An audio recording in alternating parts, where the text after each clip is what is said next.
ঢাকা কলেজের শিক্ষার্থীরা তারা সায়েন্স ল্যাব অবরোধ করেছেন তাদের যে অর্ধাদেশ জারির দাবি এবং সেন্ট্রাল বিশ্ববিদ্যালয়ের দাবিতে কিন্তু তারা আজকেও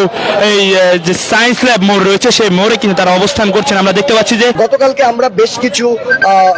যানবাহনকে আমরা বিভিন্ন মানবিক কারণ যেতে দিয়েছি, বাট যেহেতু আমাদের শিক্ষা জীবন আজকে নষ্ট হয়ে যাওয়ার পথে, আজকে আমরা গতকালকের চাইতেও কঠোর অবস্থান এখানে নিব এবং আমরা একটি পরিবহনকেও এখান থেকে সায়েন্স ল্যাব মোড় পার হয়ে যেতে দিব না।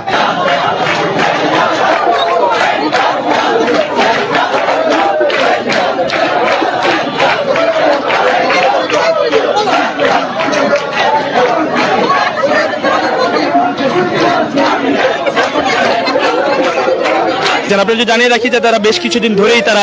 তাদের যে অধ্যাদেশ জারি অর্থাৎ সেন্ট্রাল ইউনিভার্সিটি হওয়ার দাবিতে কিন্তু তারা বেশ কিছুদিন ধরে আন্দোলন করে আসছিলেন। আমরা শুরু থেকে দেখছিলাম যে তারা বিভিন্ন জায়গায় তারা স্মারকলিপি তারা জমা দিচ্ছিলেন এবং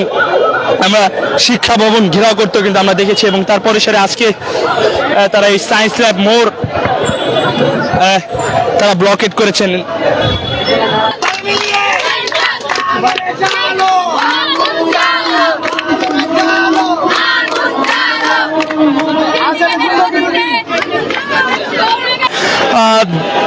সায়েন্স ল্যাবের মোড় যে চার রাস্তার মোড়টি রয়েছে সেই মোড়ে কিন্তু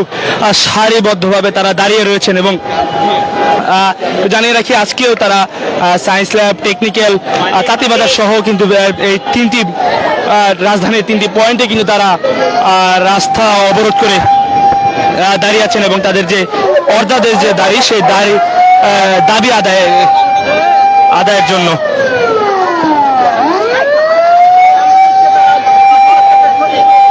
অর্থাৎ যে তাদের যে রাস্তা অবরোধ সে অবরোধ শুধু বাস,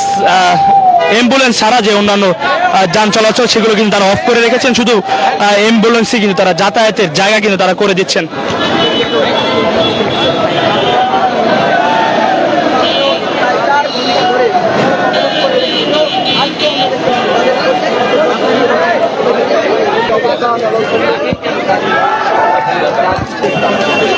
দেশের নাম্বার 1 ট্রেডিং অ্যাপ নিফটি ফার্স্টে পাচ্ছেন ট্রেডিং এর সব সুবিধা, dual exchange access, company analysis, portfolio তৈরি করা সহ আরও অনেক ইউনিক ফিচারের সাথে ট্রেড করতে ডাউনলোড করুন এক্ষুনি।